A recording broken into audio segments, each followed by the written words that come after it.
Mina Dedekoca, welcome on the stage. Thank you. Kalimera. Kalimera. Merhaba. Thank you. First, I would like to thank the organizers of this event because we have been having such a good time and showing the Greek hospitality. And that is really close to where I am coming from. We are kind of coming from the same roots. So thank you again for being amazing hosts. We are really enjoying it a lot. Today I will be talking about the happiness and how remote work actually brought happiness to myself and how it can bring happiness to your life. But before that, how many of you are working remotely? Oh my God, that's amazing. And how many of you are not working remotely? And out of those people, do you want to work remotely?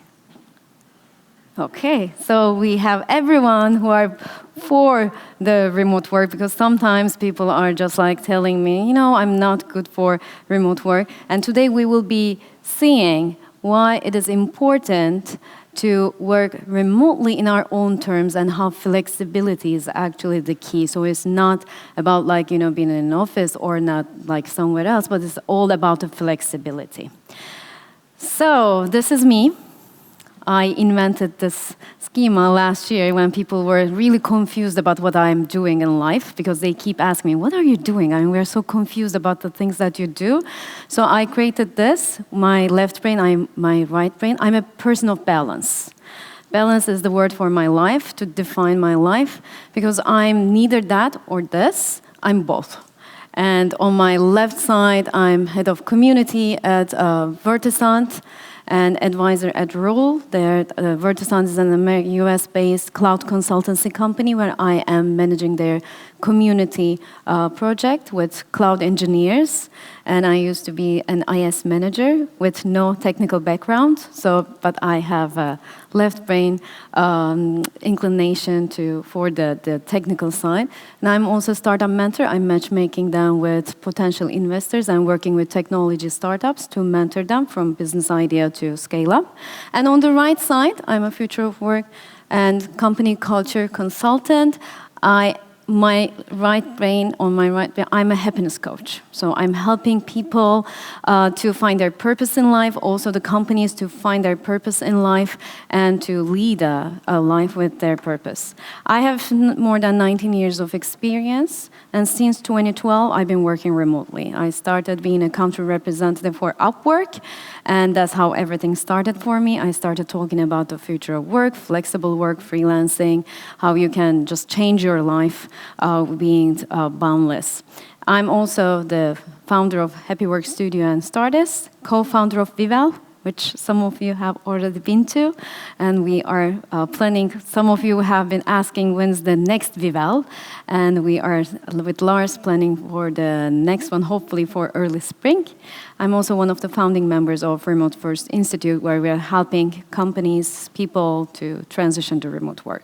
So, having said that, I'm taking it from Maya, and like the change, how everything was changing over the last couple of decades, because it happened just way before the pandemic, not because of the pandemic. And we are now in the process of writing the change. We are the change makers. Everyone in this room and elsewhere, we are the actual change makers.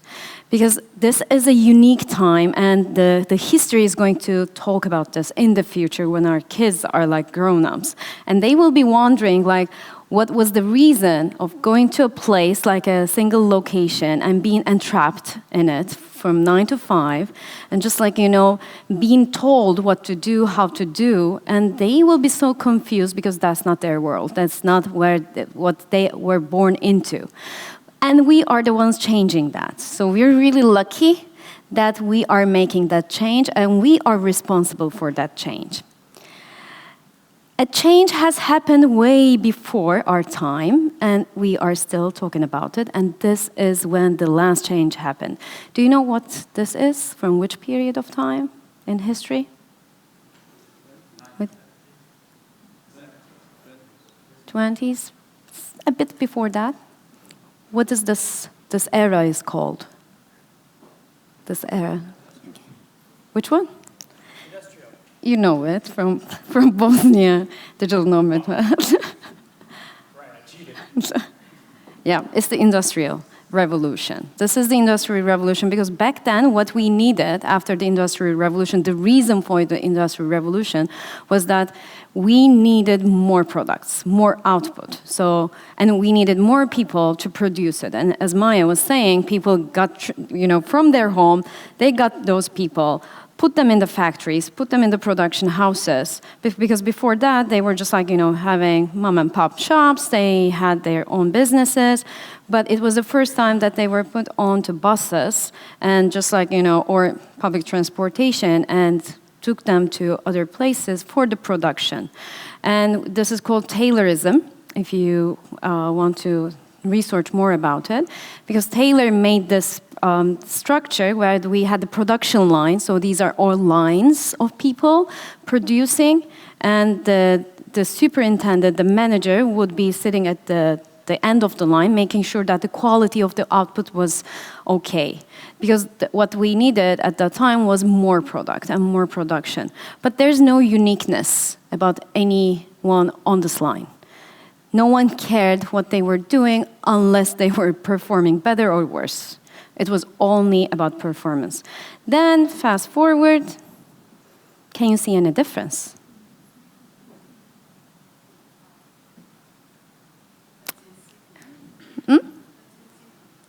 Yeah, only the city. Maybe like windows, colorful, color picture versus black and white.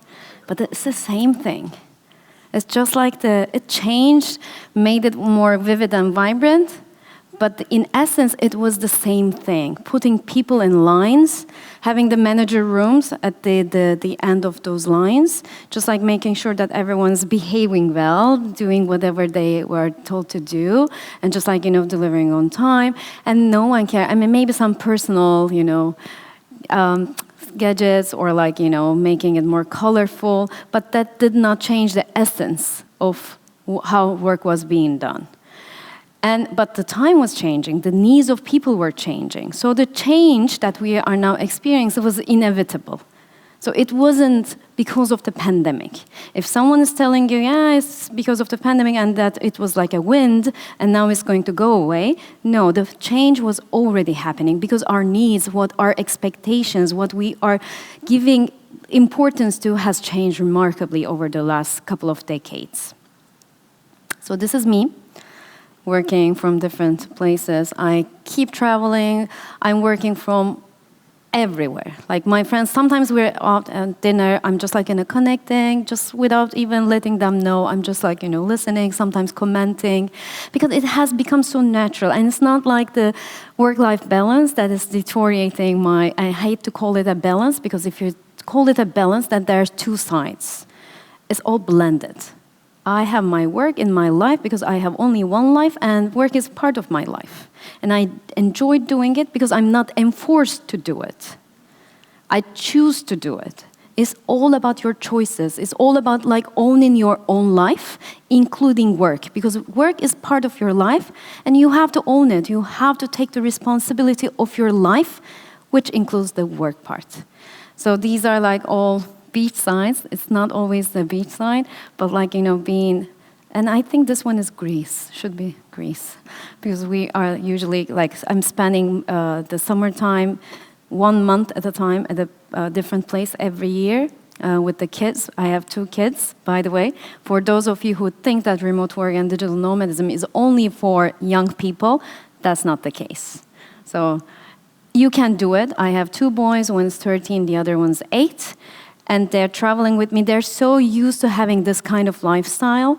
They resonate work with something that's really positive and that you can do anywhere. And that's really important because now they're experiencing it. They are being immersed in this life so that their expectation when they grow up is going to be much different.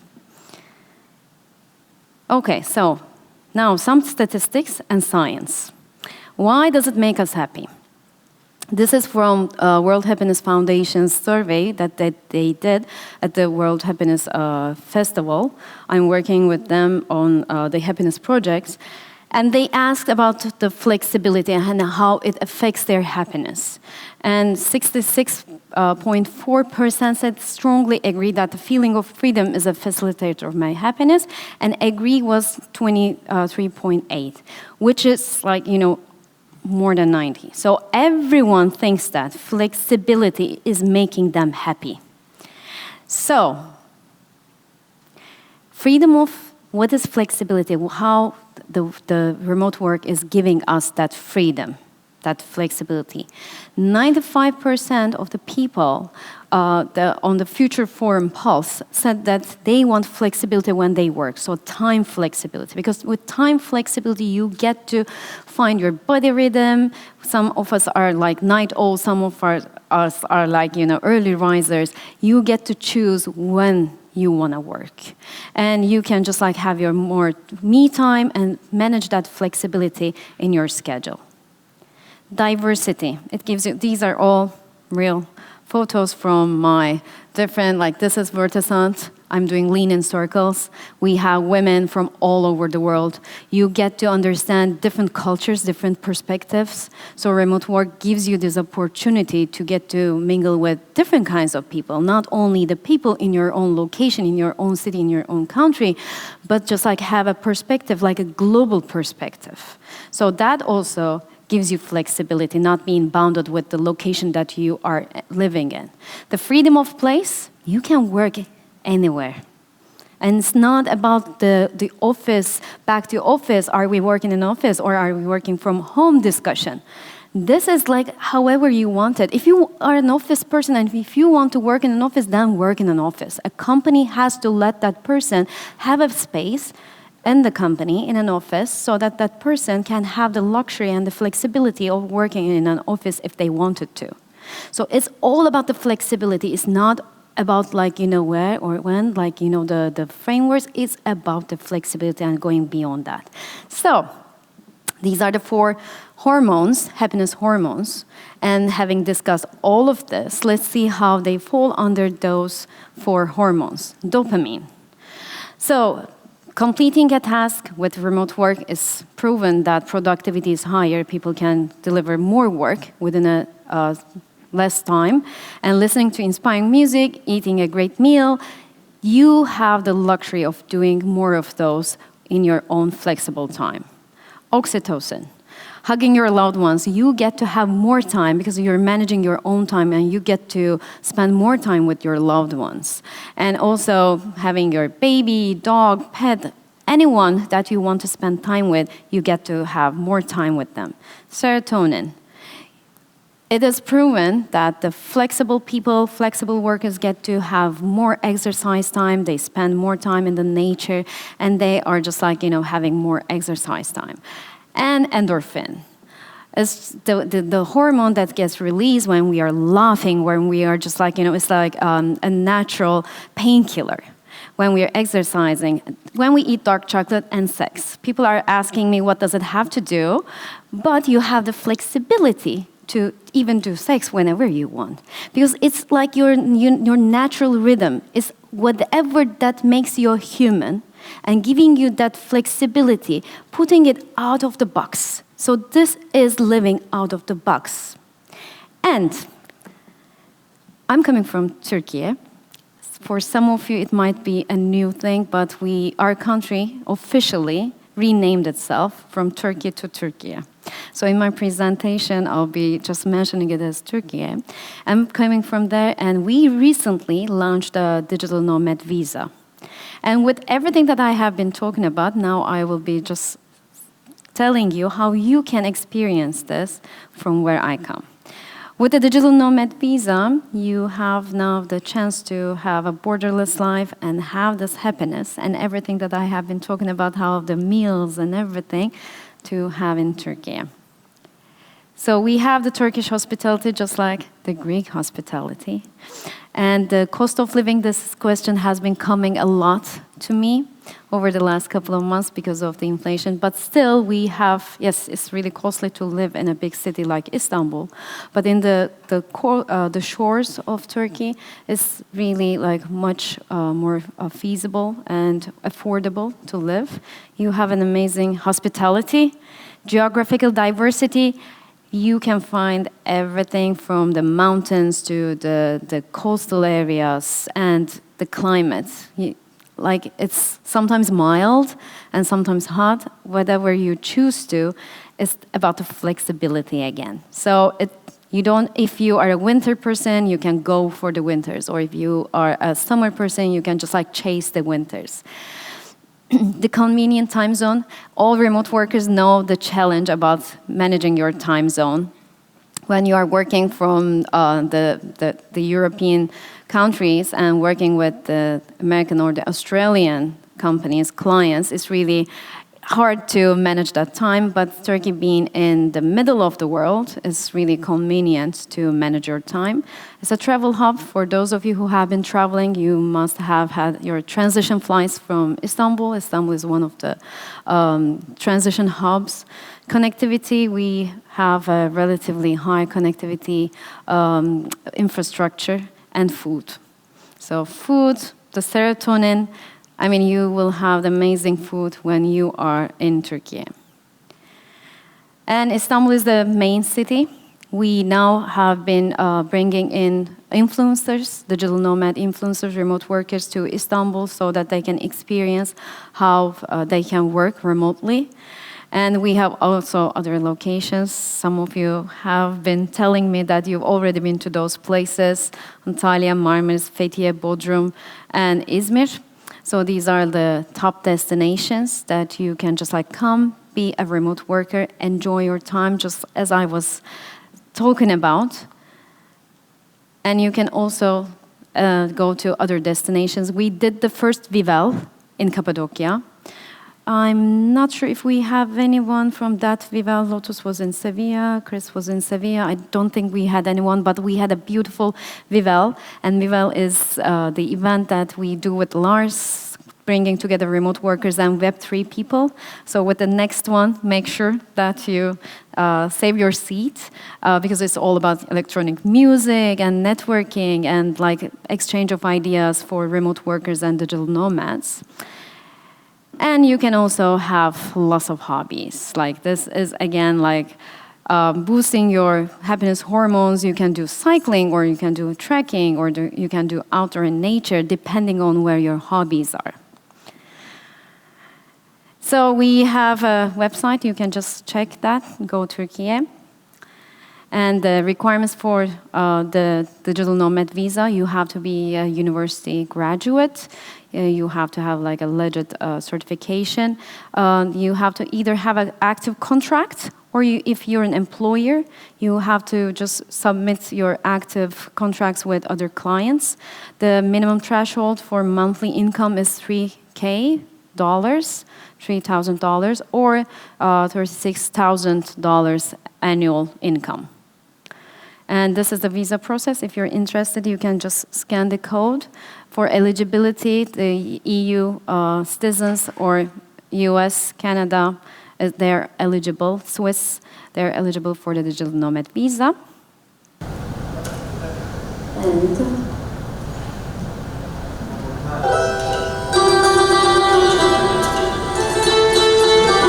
this is just to show you how the experience is.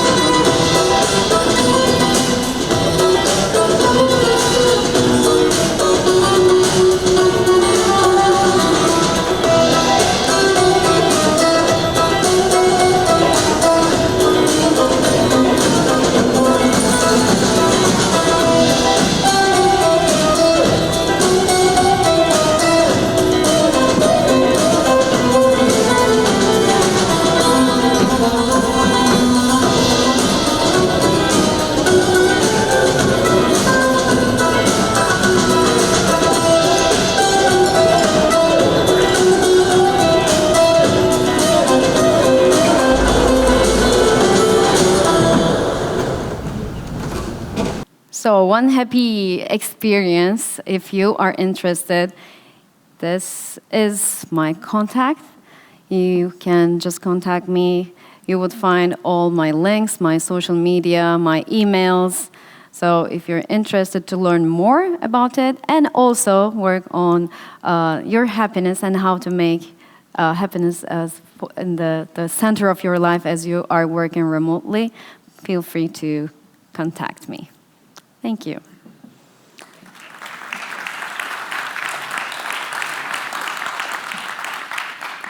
Any questions? Everything was clear. What was the word? You already have a mic. Yeah, it's not on. So what's the word again? It's not balance. What is it? What is what? The word again. Why? If it's not work-life balance, what's the repeat the word you use Okay. instead of work? I mean, Harmony. yeah, harmony. Okay. Yeah. I mean, because I'm literally harmonizing my work and life, so it's blended.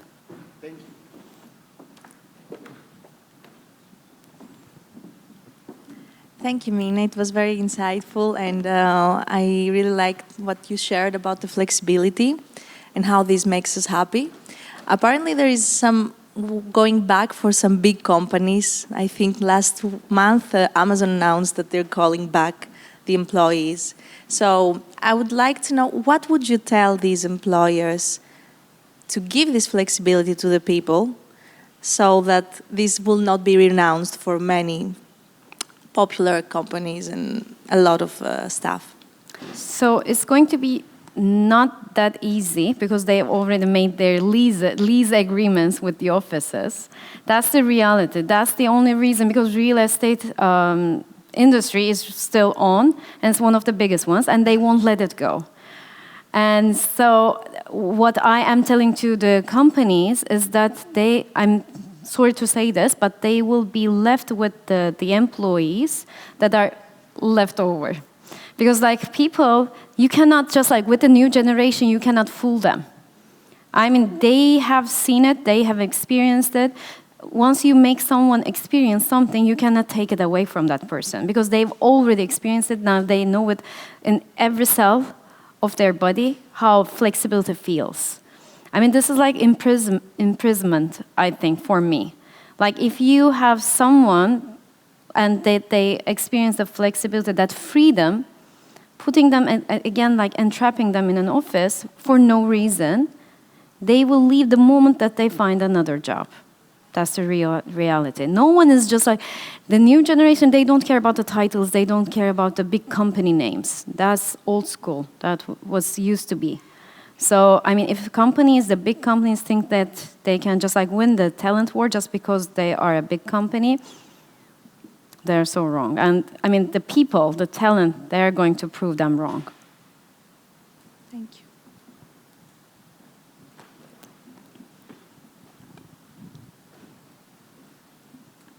I'm not good with the mic. Hi, everything that you said resonates so much. Thank you. So my question is more like a lifestyle question. This festival makes me realize that I am maturing as a nomad.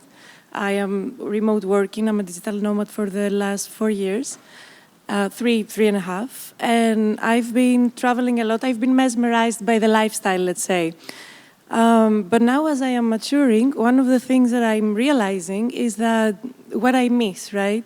And one thing that I miss is, for example, the connections with the people that are not in that community. As much as I love my digital nomad community, I also have people who are, let's say, not remote. And you mentioned that you have a family, so I just wanted to hear your comment on that. Or are you more of a slowma, or how do you balance that? And if what I say resonates with you? So I'm not a digital nomad in that sense. I'm a remote worker. And I really think that bonding and making those connections, even the fastest digital nomads now are slowing down. Because after the COVID, it was something like, everyone wanted to travel so much. Everyone was like traveling because we all missed traveling. But now people realize, and this is by research as well, I mean, that's another topic, but like the research shows that we are human beings, we need those connections. And we need that bonding. So now they realize, and it's always good to have a home base. What I do is, whenever I am just like, whenever the kids are, because they are not off the traditional school system, I haven't had that courage to do that yet, to make that decision for them. But whenever they are not off school, we are traveling all the time. And like we are meeting new people, I make them meet with new kids from different cultures so that they become a world person, not belonging to a specific culture, to a specific country, to a specific religion. So that they're, kind of like the world citizen, not just resonating themselves with any of the beliefs, but they're like beyond those beliefs and ideas. Thank you. What I am keeping is the home base. That resonates a lot, just from, constantly traveling and not having a home base. So thank you. Yeah, the essence of this is the flexibility. It's your choices. Everyone gets to make their own choice, and a company, life, needs to provide that. That's the only thing. Just live your choices. Thank you. Yeah, it's been 5 minutes, so thank you. No more questions, and Anthony, take it over. Thank you. Thank you, everyone.